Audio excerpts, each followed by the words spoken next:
US Iran में दूसरे दौर की वार्ता पर सस्पेंस बरकरार है। कल खत्म हो रहा है सीज फायर और देखिए इस बीच ईरान का वार्ता से इनकार लगातार किया जा रहा है और डेलीगेशन भेजने से इनकार है। ईरान की तरफ से इनकार किया जा रहा है। जेडी वैंस भी अब तक इस्लामाबाद के लिए रवाना नहीं हुए हैं। स्ट्रेट ऑफ हॉर्मुज पर यूएस ईरान के बीच तकरार लगातार जारी है और ऐसे में दूसरे दौर की बातचीत होगी या नहीं होगी, इस पर सस्पेंस बरकरार है। दोनों ही तरफ से लगातार धमकियां दी जा रही है। ईरान की तरफ से कहा जा रहा है कि अमेरिका जरूरत से ज्यादा डिमांड कर रहा है, वहीं अमेरिका की तरफ से कहा जा रहा है कि ईरान झुकने को तैयार नहीं है और ऐसे में बातचीत होगी इस्लामाबाद में या नहीं होगी, इस पर सस्पेंस बरकरार है।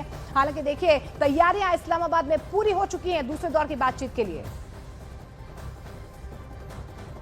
और वार्ता पर सस्पेंस के बीच ट्रंप की तरफ से ईरान को बहुत बड़ी धमकी यहां पर सामने आई है। ट्रंप ने कह दिया है कि ईरान को बातचीत करनी ही पड़ेगी। ईरान ने ऐसा नहीं किया तो अच्छा नहीं होगा। एक बार फिर से डोनाल्ड ट्रंप की तरफ से ईरान को धमकाया गया है। ईरान को गंभीर परिणाम भुगतने होंगे, भारी बमबारी होगी, ये डोनाल्ड ट्रंप की तरफ से कहा जा रहा है। देखिए दूसरे दौर की बातचीत अभी हुई नहीं है, लेकिन उससे पहले ही दोनों ही तरफ से गहमा गहमी जो है बढ़ती हुई नजर आ रही है।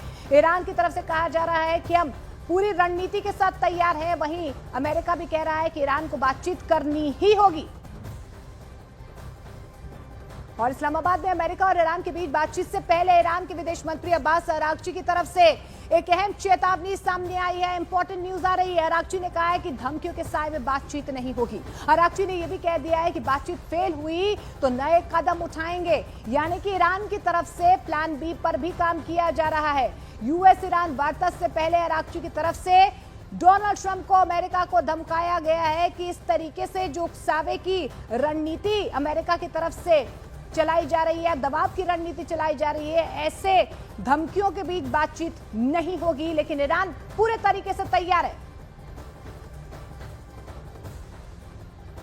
और अमेरिका और ईरान के बीच आज होने वाली बातचीत को लेकर एक बार फिर से भ्रम की स्थिति बनी हुई है। अल अरबिया इंग्लिश के मुताबिक रॉयटर्स ने सूत्रों के हवाले से यह दावा किया है कि अमेरिकी उपराष्ट्रपति जेडी वैंस अभी अमेरिका में ही हैं और पाकिस्तान के लिए रवाना नहीं हुए हैं। लेकिन इससे पहले देखिए राष्ट्रपति डोनाल्ड ट्रंप ने न्यूयॉर्क पोस्ट से कहा था कि जेडी वैंस कुछ ही घंटों में पाकिस्तान पहुंचने वाले हैं। वहीं सीएनएन की व्हाइट हाउस संवाददाता के मुताबिक मंगलवार को यानी कि आज जेडी वैंस के पाकिस्तान रवाना होने की उम्मीद जाहिर की जा रही है। हालांकि व्हाइट हाउस ने यात्रा के समय की औपचारिक पुष्टि नहीं की है। तो अलग अलग दावे यहां पर जेडी वैंस और अमेरिका के डेलीगेशन को लेकर सामने आ रहे हैं। एक बार आपको तफसील से भी बता देते हैं कि जेडी वैंस को लेकर किसने क्या कुछ दावा किया है, क्या रॉयटर्स की तरफ से दावा किया जा रहा है। देखिए सबसे पहले तो डोनाल्ड ट्रंप की तरफ से दावा किया जा रहा था कि जेडी वैंस इस्लामाबाद पहुंचने वाले हैं। ये डोनाल्ड ट्रंप की तरफ से दावा किया गया है। दूसरे दौर की बातचीत को लेकर रॉयटर्स ये दावा कर रहा है कि जेडी वैंस अभी अमेरिका में ही है। ये रॉयटर्स की तरफ से दावा किया जा रहा है। सीएनएन ये दावा कर रहा है कि आज पाकिस्तान रवाना होने की उम्मीद हो सकती है कि जेडी वैंस आज पाकिस्तान रवाना हो।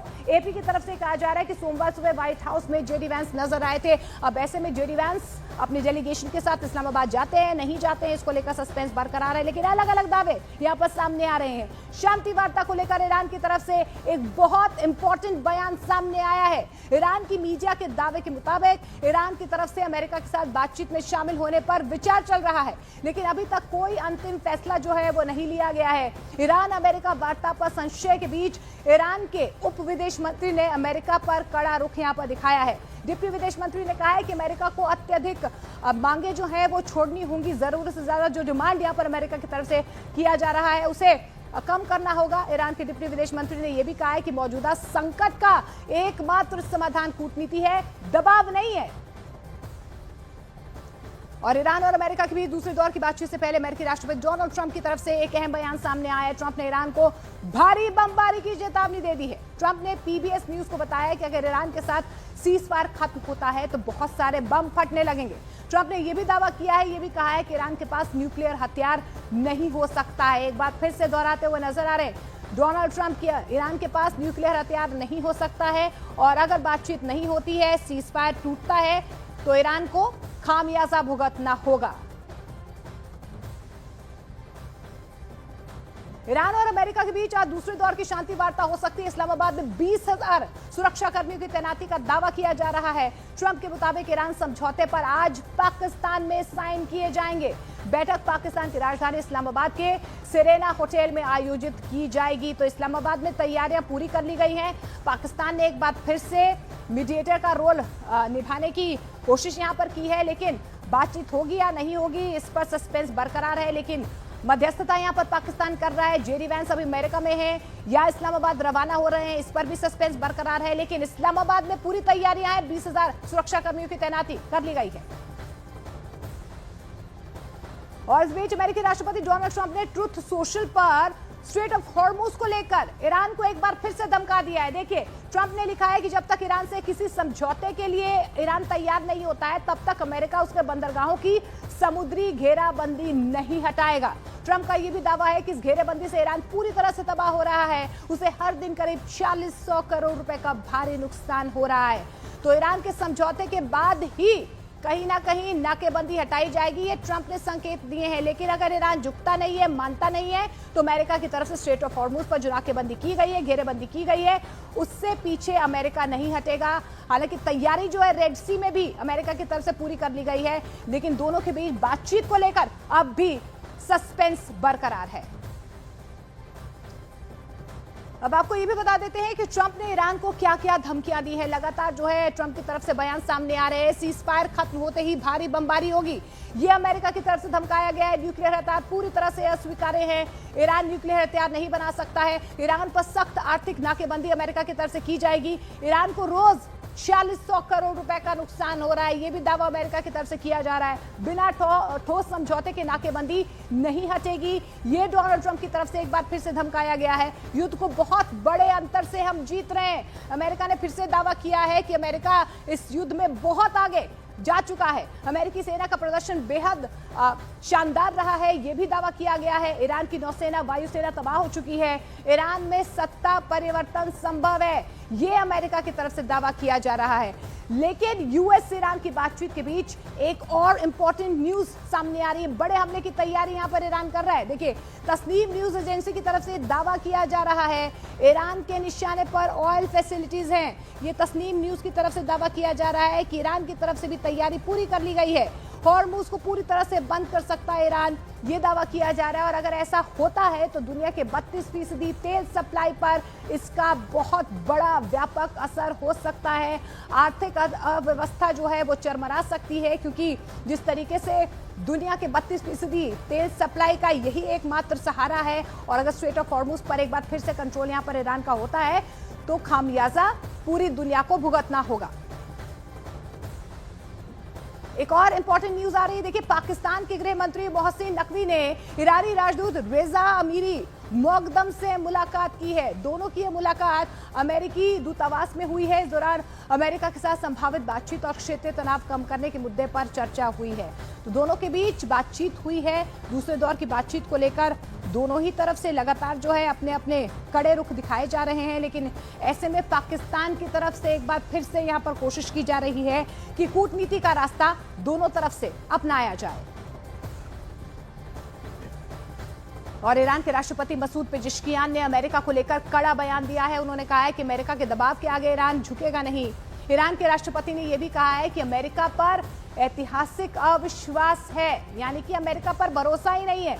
मसूद पेजेश्कियान ने कहा है कि अमेरिका के बार बार बदलते बयानों से लगता है कि वो लोग ईरान से सरेंडर चाहते हैं, लेकिन ईरान झुकने को तैयार नहीं है। ईरान झुकेगा नहीं। अमेरिका जरूरत से ज्यादा डिमांड कर रहा है, लेकिन पेजेश्कियान ने कह दिया है कि ईरान पूरे तरीके से एक बार फिर से तैयार है।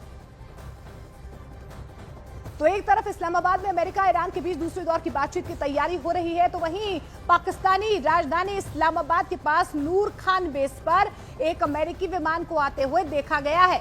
दावे के मुताबिक इस प्लेन में अमेरिकी डेलीगेशन का सामान और गाड़ियां हो सकती हैं। राष्ट्रपति डोनाल्ड ट्रंप के मुताबिक आज उपराष्ट्रपति जेडी वैंस की अगुवाई में अमेरिकी डेलीगेशन इस्लामाबाद पहुंचेगा, जबकि दूसरी तरफ ईरान के बातचीत में शामिल होने पर अब भी सस्पेंस बना हुआ है। अमेरिका ईरान बातचीत को लेकर सस्पेंस बरकरार है, लेकिन इस बीच एक यूएस प्लेन जो है वो इस्लामाबाद पहुंचा हुआ है। और इस बीच आपको बता दें कि जेडी वैंस के अमेरिका में होने के अमेरिकी मीडिया के दावों पर डोनाल्ड ट्रंप बिफर गए हैं। कड़ा प्रहार यहां पर किया गया है ट्रंप की तरफ से। ट्रंप का अमेरिकी मीडिया पर कड़ा प्रहार है। ट्रंप ने New York times, wall street journal और वॉशिंगटन पोस्ट को बताया है फेक न्यूज। उन्होंने कहा है कि अमेरिका विरोधी उन्हें करार देते हुए उन पर हार की झूठी खबरें फैलाने का भी डोनाल्ड ट्रंप की तरफ से आरोप लगाया जा रहा है। ट्रंप ने झूठी खबरें फैलाने का सीधे तौर पर अपनी ही मीडिया पर आरोप लगा दिया है।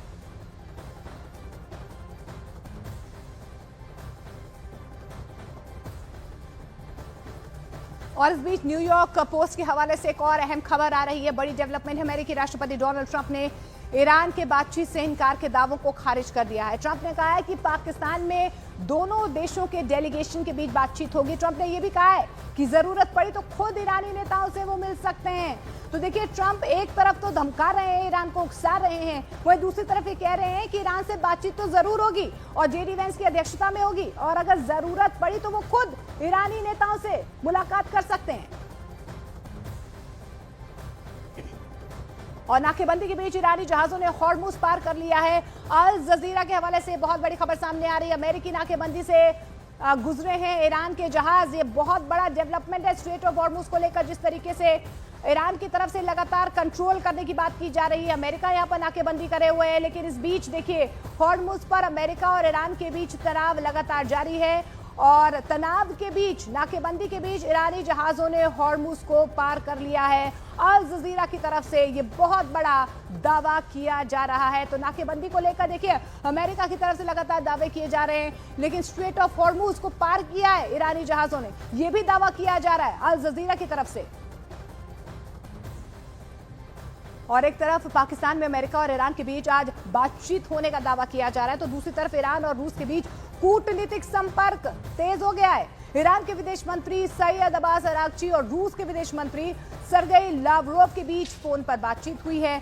दोनों नेताओं ने क्षेत्रीय और अंतर्राष्ट्रीय हालात पर बातचीत की है। इस दौरान मौजूदा युद्ध की स्थिति और कूटनीतिक समाधान जैसे अहम मुद्दों पर चर्चा हुई है। रूस और ईरान के बीच बातचीत हुई है, खासतौर पर अमेरिका और ईरान के बीच जो दूसरे दौर की बातचीत होनी, उससे पहले किस तरीके की युद्ध की स्थिति बनी हुई है, सीजफायर को लेकर जो डेडलाइन खत्म होनी है, उससे पहले कई अहम मुद्दों पर दोनों के बीच चर्चा हुई। एक अहम खबर आ रही, युद्ध के कई हफ्ते बीत जाने के बावजूद भी ईरान की सैन्य ताकत कम नहीं हुई है। ये अमेरिका की तरफ से आंकलन किया गया है। अमेरिकी आंकलन के मुताबिक ईरान अब भी अपने 40% ड्रोन क्षमता और 60% मिसाइल लॉन्चर सक्रिय हालत में रखे हुए हैं। यह अमेरिका की तरफ से दावा किया जा रहा है। इसके अलावा ईरान ने बंकर्स में दबे हुए 100 से ज्यादा हथियार सिस्टम्स को दोबारा बाहर निकाल लिया है। रिपोर्ट में यह भी चेतावनी जाहिर की गई है, चेतावनी दी गई है कि ईरान के पास अब भी इतनी ताकत है कि वो स्ट्रेट ऑफ हॉर्मुज से गुजरने वाले जहाजों को टारगेट कर सकता है, जिसे ग्लोबल ट्रेड पर असर पड़ सकता है। ये अमेरिका की तरफ से दावा किया गया है कि ईरान ने अपनी पूरी ताकत अब तक इस युद्ध में दिखाई ही नहीं है, और ऐसे में ईरान के 40% ड्रोन, 60% मिसाइल लॉन्चर अब भी जो है वो एक्टिव नजर आ रहे हैं। और इस बीच हॉर्मुज स्ट्रेट में अमेरिका की नाकेबंदी तेज हो गई है। अमेरिकी सेंट्रल कमांड के दावे के मुताबिक अमेरिका ने नाकेबंदी के बाद 27 जहाजों को लौटा दिया है। ये अमेरिकी सेंट्रल कमांड की तरफ से दावा किया जा रहा है। अमेरिकी सेंट्रल कमांड के मुताबिक 13 अप्रैल को नाकेबंदी यहां पर शुरू होने के बाद से अब तक कुल 27 जहाजों को रास्ता बदलने या ईरानी बंदरगाह पर वापस भेजने का आदेश दिया गया है। बाकायदा देखिए एक वीडियो भी जारी किया है। ये जहाज नाकेबंदी की वजह से आगे नहीं बढ़ पाए हैं, उन्हें मजबूरन वापस लौटना पड़ा है, ये दावा किया जा रहा है। अमेरिका ने साफ कहा है कि नाकेबंदी पूरी तरह से लागू है और कोई जहाज बिना परमिशन के, बिना अनुमति के आगे नहीं जा सकता है। अमेरिकी सेंट्रल कमांड की तरफ से यह दावा किया गया है। तो आज पाकिस्तान में होने वाली डील से पहले ट्रंप ने बहुत बड़ा दावा कर दिया है। उन्होंने ईरान से बातचीत से इनकार के दावों को खारिज कर दिया है। उन्होंने कहा है कि पाकिस्तान से डील तो होकर ही रहेगी, जरूरत पड़ी तो वो खुद ईरान के नेताओं से मिलेंगे। दूसरी तरफ हॉर्मुज में ईरानी जहाज को जब्त करने से तेहरान नाराज हो गया है। दावा यह किया जा रहा है कि ईरान अमेरिका से बातचीत में शामिल नहीं होगा। ईरान ने साफ कह दिया है कि अगर बात हुई भी तो न्यूक्लियर और मिसाइल प्रोग्राम पर कोई बात नहीं होगी। तो क्या हॉर्मुज में परमाणु युद्ध की लकीरें खिंच गई?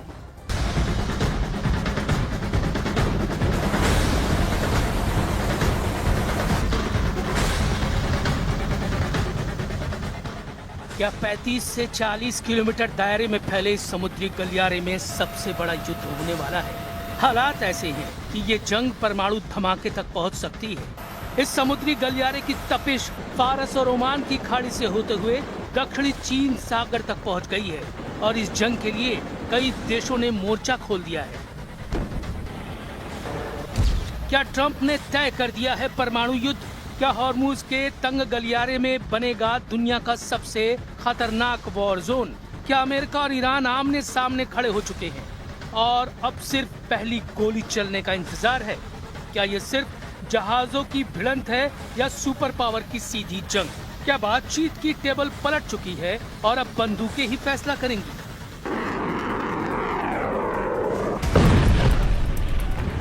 हॉर्मुज की नाकेबंदी बातचीत के बीच सबसे बड़ी बाधा बनी हुई है। मैं इस बारे में विचार करूंगा, देखता हूं नाकेबंदी कैसे बाधा बनती है। फारस और ओमान की खाड़ी में हॉर्मुज को लेकर सबसे बड़े तनाव के बीच दक्षिण चीन सागर में अमेरिका और फिलीपींस के बीच सबसे बड़ा सैन्य अभ्यास चल रहा है। यह अभ्यास 8 मई तक चलेगा। इसमें 17,000 से ज्यादा सैनिक शामिल हैं। बलिकटन 2026 नाम से चल रहे इस सैन्य अभ्यास में अमेरिका और फिलीपीनी फोर्सेस के साथ जापान, ऑस्ट्रेलिया, कनाडा, फ्रांस और न्यूजीलैंड के सैनिक भी शामिल हैं। इस सैन्य अभ्यास पर चीन भड़क गया है। चीन ने कहा है कि अमेरिका दूसरे देशों को दक्षिणी चीन सागर में लाकर तनाव बढ़ा रहा है। उधर हॉर्मुज पर अमेरिका की नाकेबंदी पर भी चीन ने सवाल उठा दिए और कहा कि अमेरिका की नाकेबंदी गैर वाजिब है।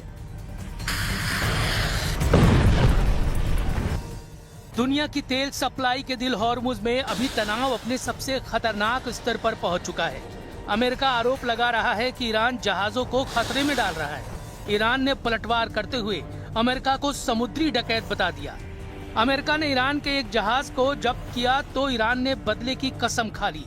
ये सिर्फ समुद्री विवाद नहीं है, ये उस जंग की शुरुआत हो सकती है जो पूरी दुनिया को हिला देगी।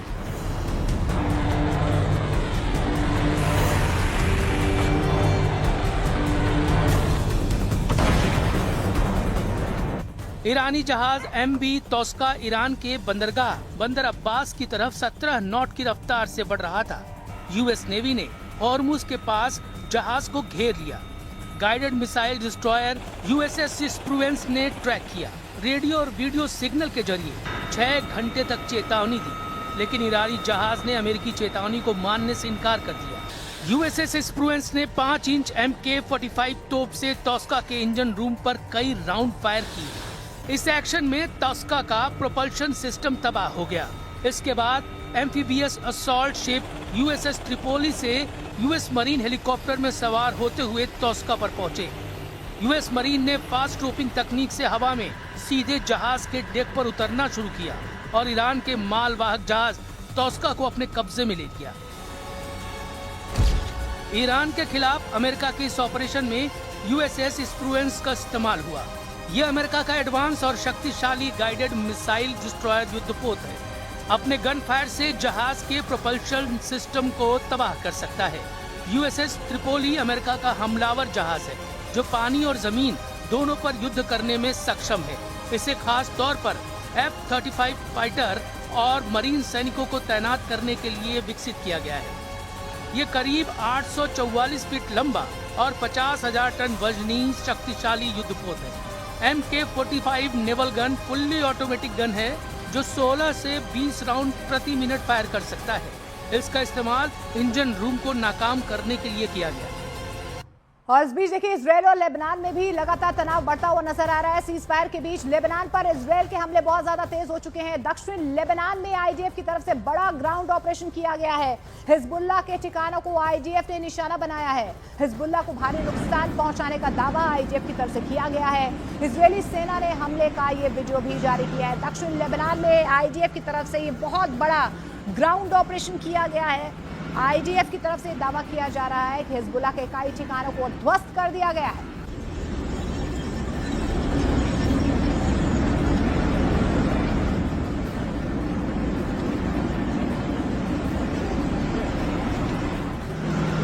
तो देखिए इजरायल और लेबनान के बीच सीज फायर हुआ है। 23 अप्रैल को दूसरे दौर की बातचीत होनी है, लेकिन उससे पहले देखिए किस तरीके से यहाँ पर हिजबुल्लाह की तरफ से ये जो अटैक किए जा रहे हैं उसको लेकर अब IDF ने भी प्रहार किया है। हिजबुल्लाह के कई ठिकानों को यहाँ पर निशाना बनाया गया है और ऐसे में लेबनान में IDF ने ये बहुत बड़ा हमला किया है। आप देखिए कि किस तरीके से तबाही का मंजर यहाँ पर सीधे तौर पर नजर आ रहा है। ग्राउंड ऑपरेशन यहाँ पर IDF की तरफ से किया गया दक्षिणी लेबनान में। और ऐसे में हिजबुल्लाह के कई ठिकानों को ध्वस्त कर दिया गया है, निशाना बनाया गया है। भारी नुकसान पहुंचाने का दावा IDF की तरफ से यहां पर किया गया है, यानी कि इजराइल की तरफ से हिजबुल्लाह जो सीधे तौर पर ईरान का समर्थन करता है उसको तबाह करने को लेकर, टारगेट करने को लेकर एक बार फिर से ग्राउंड ऑपरेशन किया गया है। और हॉर्मुज़ स्ट्रेट में तनाव चरम पर है। लेबनान में इजराइल का ऑपरेशन लगातार जारी और दक्षिण चीन सागर में भी अमेरिका चीन आमने सामने है। ट्रंप ये साफ कह चुके हैं कि नाकेबंदी जारी रहेगी और जरूरत पड़ी तो बमबारी भी हो सकती है। ऐसे में सवाल यही है कि क्या ये दबाव की रणनीति है या फिर जंग की उल्टी गिनती शुरू हो चुकी है। सवाल सिर्फ एक जहाज का नहीं है। सवाल ये है कि जब अमेरिका समुद्र में सीधे एक्शन ले रहा है और ईरान खुलेआम बदले की बात कर रहा है, तो क्या बातचीत का रास्ता अब पूरी तरह से बंद हो चुका है? ट्रंप दावा कर रहे हैं कि ईरान के साथ बातचीत होगी और डील भी पक्की होगी, चाहे वो अच्छे रास्ते से हो या बुरे रास्ते से। लेकिन ईरान दूसरे दौर की बातचीत पर ही सवाल खड़े कर रहा है। ईरान साफ कह रहा है कि मिसाइल प्रोग्राम पर कोई बातचीत नहीं होगी। यानी एक तरफ बातचीत की बात तो दूसरी तरफ शर्तों की दीवार है, और यही वो पॉइंट है जहां से हर युद्ध शुरू होता है।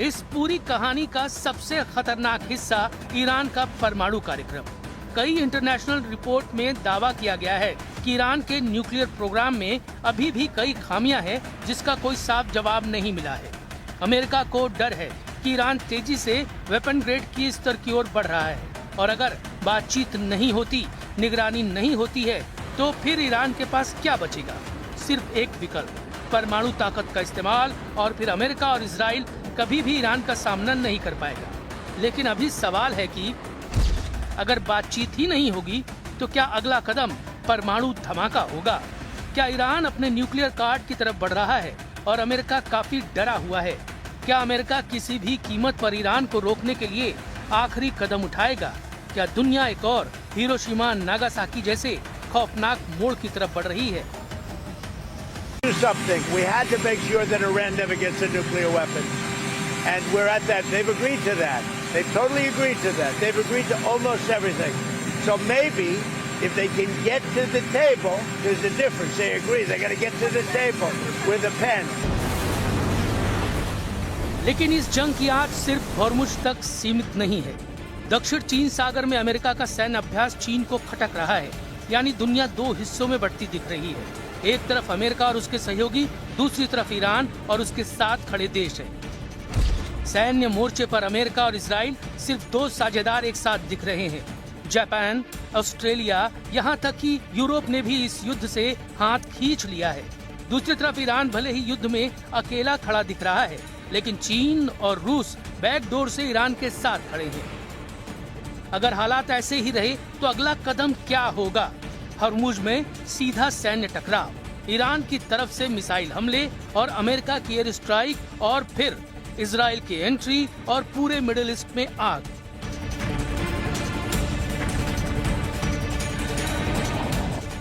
ऐसे इजराइल अभी लेबनान के मोर्चे पर फंसा हुआ है। सीज फायर के बाद भी लेबनान में इजराइल का ग्राउंड ऑपरेशन जारी है। इजराइल के ड्रोन लेबनान के ऊपर मंडरा रहे हैं और ड्रोन में लगे लाउड स्पीकर के जरिए हिजबुल्लाह को चेतावनी दे रहे हैं। लेबनान में सीज फायर के बावजूद इजराइल का ऑपरेशन रुका नहीं है। इजराइल हिजबुल्लाह के हमलों को सीधे ईरान से जोड़ता है। यानी हॉर्मुज़ में जंग भड़की तो इजराइल भी इस लड़ाई में कूद सकता है, और अगर ऐसा हुआ तो ये सिर्फ अमेरिका बनाम ईरान नहीं रहेगा, ये बन जाएगा मिडिल ईस्ट का फुल स्केल वॉर। अभी हॉर्मुज़ पर सबसे बड़ा टकराव है।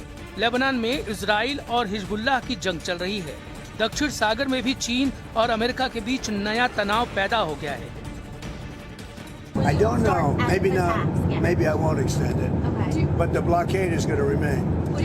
But maybe I won't extend it. So you have a blockade, and unfortunately we'll have to start dropping bombs again. Thank you very much, everybody. Thank you. I think it's going to happen. अब सवाल ये है, क्या ये सब सिर्फ दबाव बनाने की रणनीति है या फिर युद्ध की उल्टी गिनती शुरू हो चुकी है? क्या अगले 48 घंटे दुनिया के लिए सबसे खतरनाक साबित होंगे? क्या एक छोटी सी गलती पूरी दुनिया को जला सकती है? तो तस्वीर अब और साफ हो रही है। बातचीत कमजोर, टकराव मजबूत और हालात बेकाबू होते जा रहे हैं। अब बस एक ट्रिगर, एक मिसाइल या एक गलत फैसला और परमाणु बटन दब सकता है। और इस बीच आपको बता दें, ईरान युद्ध का असर अब पाकिस्तान के भीतर भी साफ तौर पर नजर आ रहा है। देखिए, द न्यूयॉर्क टाइम्स की रिपोर्ट्स के मुताबिक पाकिस्तान में सेना प्रमुख मुनीर के कदमों के बाद शिया समुदाय में गुस्सा भड़कता हुआ नजर आ रहा है। एक तरफ पाकिस्तान अमेरिका और ईरान के बीच मध्यस्थ की भूमिका निभा रहा है, तो दूसरी तरफ देश के अंदर शिया समुदाय इस युद्ध और हत्याओं को लेकर नाराज है। हालात ऐसे बन रहे हैं कि पाकिस्तानी अधिकारियों को सांप्रदायिक हिंसा भड़कने का यहां पर डर सता रहा है। अगर हालात बिगड़े तो पाकिस्तान की शांति दूत की जो छवि है उस पर संकट आ सकता है। अमेरिका और ईरान के बीच जारी तनातनी के बीच स्ट्रेट ऑफ हॉर्मुज से कुछ तस्वीरें जो हैं वो सामने आई है और वहां पर तनाव जो है लगातार इन तस्वीरों में नजर आ रहा है। ओमान के मुसदम इलाके से रिकॉर्ड किए गए इस वीडियो में समंदर में बड़ी संख्या में जहाज नजर आ रहे हैं। रिपोर्ट्स के मुताबिक अमेरिका, इजरायल और ईरान के बीच युद्ध के चलते हॉर्मुज में शिपिंग पूरी तरह से प्रभावित नजर आ रही है। इस स्ट्रेट से वैश्विक तेल और गैस सप्लाई होती है। ऐसे में यहाँ पर ट्रैफिक रुकने से अंतरराष्ट्रीय सप्लाई चेन पर बहुत बड़ा असर पड़ेगा। तो स्ट्रेट ऑफ हॉर्मुज को लेकर स्थिति जो है जस की तस बनी हुई है। अमेरिका की तरफ से नाकेबंदी की गई है। ईरान लगातार कंट्रोल बनाए हुए है और ऐसे में देखिए अभी भी संवेदनशील हालात स्ट्रेट ऑफ हॉर्मुज पर बने हुए हैं।